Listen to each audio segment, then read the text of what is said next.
अर्जुन विषाद योग। पहला अध्याय है अर्जुन विषाद योग। यहाँ शुरुआत होती है धृतराष्ट्र के सवालों से। वो जानना चाहते हैं कि युद्ध में क्या हो रहा है। उनका पुत्र दुर्योधन और उनकी सेना क्या कर रही है, और साथ ही में पांडु पुत्रों की सेना क्या कर रही है। उसके बाद दोनों सेनाओं के शूर वीरों का वर्णन, और उसके बाद आता है अर्जुन का विषाद, मतलब कि उनका दुख, उनकी समस्या, उनका धर्म संकट। आइए सुनते हैं अर्जुन विषाद योग। धृतराष्ट्र उवाच धर्म क्षेत्रे कुरुक्षेत्रे समवेताः युयोत्सवः मामकाः पाण्डवाश्चैव किमकुर्वत संजय। धृतराष्ट्र संजय से पूछते हैं, धर्म भूमि कुरुक्षेत्र में युद्ध करने के लिए एकत्र हुए मेरे और पांडु के पुत्र क्या कर रहे हैं। धृतराष्ट्र जानना चाहते हैं कि युद्ध स्थल पर आखिर हो क्या रहा है। धृतराष्ट्र अंधे थे, देख नहीं सकते थे, लेकिन आंखों से अंधे थे, मन और मस्तिष्क से नहीं। उन्हें पता था कि वो धर्म के साथ नहीं, क्योंकि धर्म तो वहां होता है जहां श्री कृष्ण थे। अपने पुत्र मोह में उन्होंने शांति की जगह युद्ध को चुना था, लेकिन वो जानते थे उस युद्ध को जीतना आसान नहीं होगा। अपने जीवन में जब हम कुछ गलत करते हैं तो हम भी समझ रहे होते हैं दोस्तों कि हमारे किए का नतीजा शायद अच्छा ना हो, और ऐसा ही धृतराष्ट्र के साथ भी हुआ। वो भी किसी डर और किसी आशंका में डूब गए। संजय उवाच दृष्ट्वा तु पाण्डवानीकम् व्यूढम् दुर्योधनस्तदा आचार्यमुपसंगम्य राजा वचनमब्रवीत्।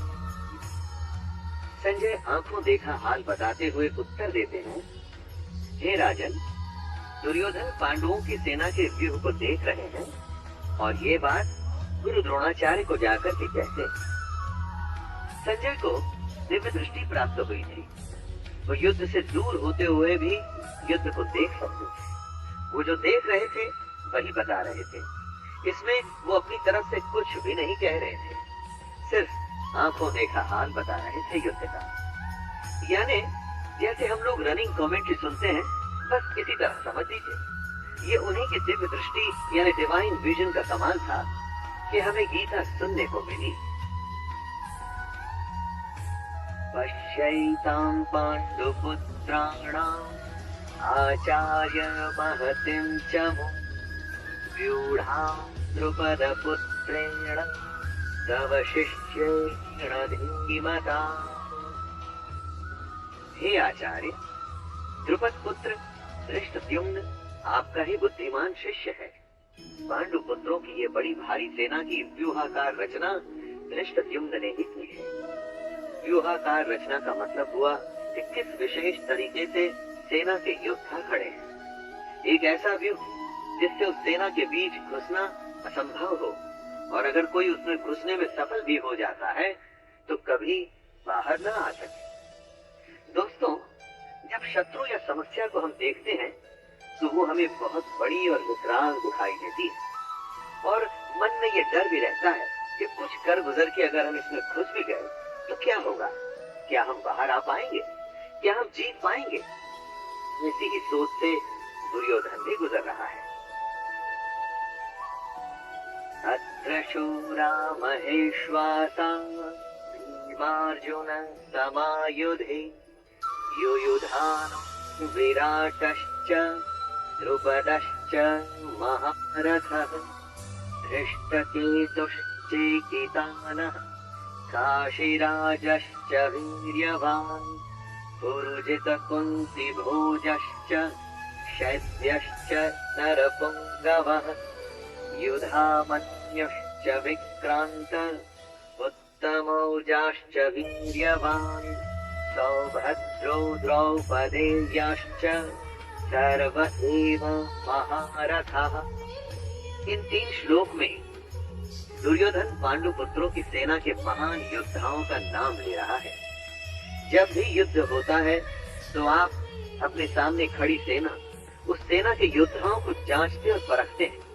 वैसे ही दुर्योधन भी कर रहा है। दुर्योधन द्रोणाचार्य से कहता है, बड़े बड़े धनुषों वाले तथा युद्ध में भीम और अर्जुन के समान शूरवीर सात्यकी और विराट तथा महारथी राजा द्रुपद, धृष्टकेतु और चेकितान तथा बलवान काशीराज, पुरुजित, कुंतीभोज और मनुष्यों में श्रेष्ठ शैव्य, पराक्रमी युधामन्यु तथा बलवान उत्तमौजा, सुभद्रा पुत्र अभिमन्यु एवं द्रौपदी के 5 पुत्र, ये सभी महारथी हैं।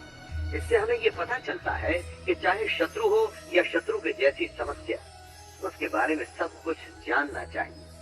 दोस्तों, समस्या के हर पहलू से हमें वाकिफ होना चाहिए। समस्या के हर पार्ट, उसके अंग के बारे में मालूम होना चाहिए, जैसा कि दुर्योधन भी कर रहे हैं।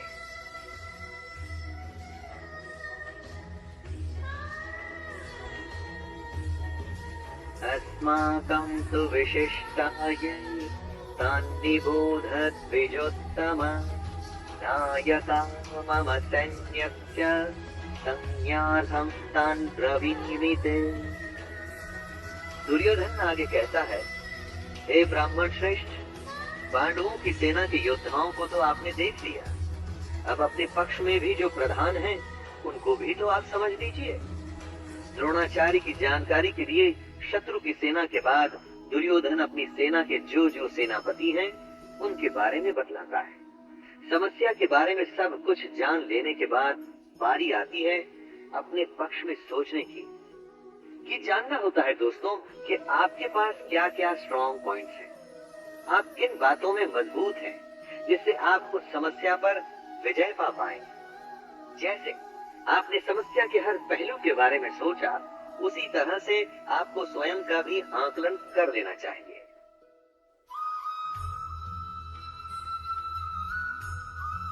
भवान् भीष्मश्च कर्णश्च कृपश्च समितिञ्जयः अश्वत्थामा विकर्णश्च सौमदत्तिस्तथैव च। सबसे पहले आप द्रोणाचार्य और पितामह भीष्म तथा कर्ण और संग्राम विजयी कृपाचार्य तथा वैसे ही अश्वत्थामा, विकर्ण और सोमदत्त का पुत्र भूरिश्रवा के बारे में जाने। दोस्तों, जिस तरह से हम आज के जमाने में रिस्क असेसमेंट करते हैं ना, वैसे ही दुर्योधन भी अपने शत्रु की सेना को देखते हुए, दोनों सेनाओं के योद्धा की बातें करते हुए आगे होने वाले युद्ध के लिए तैयार हो रहे हैं। चुनौती को हर तरह से समझकर ही उस पर विजय प्राप्त की जा सकती है। चुनौती को इतने अच्छे से जान लेना चाहिए कि जब हम उससे लड़ने जाएं तो कुछ नया न लगे, कोई सरप्राइज न आए। युद्ध हो या चुनौती, सरप्राइज आपको हरा सकता है। अस्मि च बहवः शूरा मदर्थे त्यक्तजीविताः नानाशस्त्रप्रहरणाः सर्वे युद्ध विशारदाः। दुर्योधन गर्व के साथ कहता है कि मेरे लिए जीवन की आशा त्याग देने वालों की कमी नहीं। इतना ही नहीं, ये शूरवीर अनेक प्रकार के शस्त्रास्त्रों से सुसज्जित हैं और सब के सब युद्ध में चतुर हैं। दुर्योधन के एक इशारे पर उसकी सेना के शूरवीर लड़ने मरने को तैयार हैं। उन्हीं को देख दुर्योधन खुश हो रहा है। दुर्योधन के साथ युद्ध में लड़ने के लिए शूरवीर हो जो उसके लिए मरने को तैयार है। आप जब अपने जीवन की चुनौती से लड़ते हैं तो आपके साथ कौन होता है? आपके साथ होता है आपका हुनर, आपकी हिम्मत, आपकी मेहनत, आपके संगी और आपके अपने रिश्तेदार।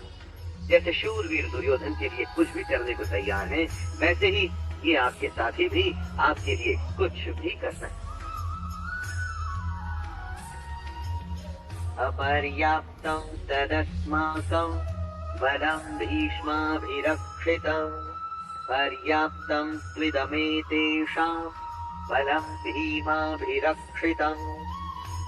दुर्योधन आगे कहता है कि भीष्म पितामह द्वारा रक्षित उनकी सेना सब प्रकार से अजेय है और वहीं शत्रु की सेना भीम द्वारा रक्षित है।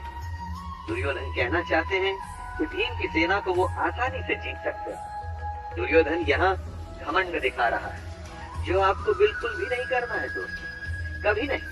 क्योंकि अगर दुर्योधन जानता कि वो दूसरी सेना को हरा देगा तो फिर युद्ध ही क्यों करता। युद्ध को जीतने के लिए दूसरे को हराना पड़ता है। अगर चुनौती या समस्या को देखकर हमें लगता है कि हम जीत जाएंगे तो विश्वास या आत्मविश्वास तो हो सकता है, लेकिन घमंड नहीं। क्योंकि अगर घमंड हुआ तो वो आपके हारने की शुरुआत है। अयनेषु च सर्वेषु यथा भागमवस्थितः भीष्ममेवाभिरक्षन्तु भवन्तः सर्व एव हि। दोनों सेनाओं के इस तरह के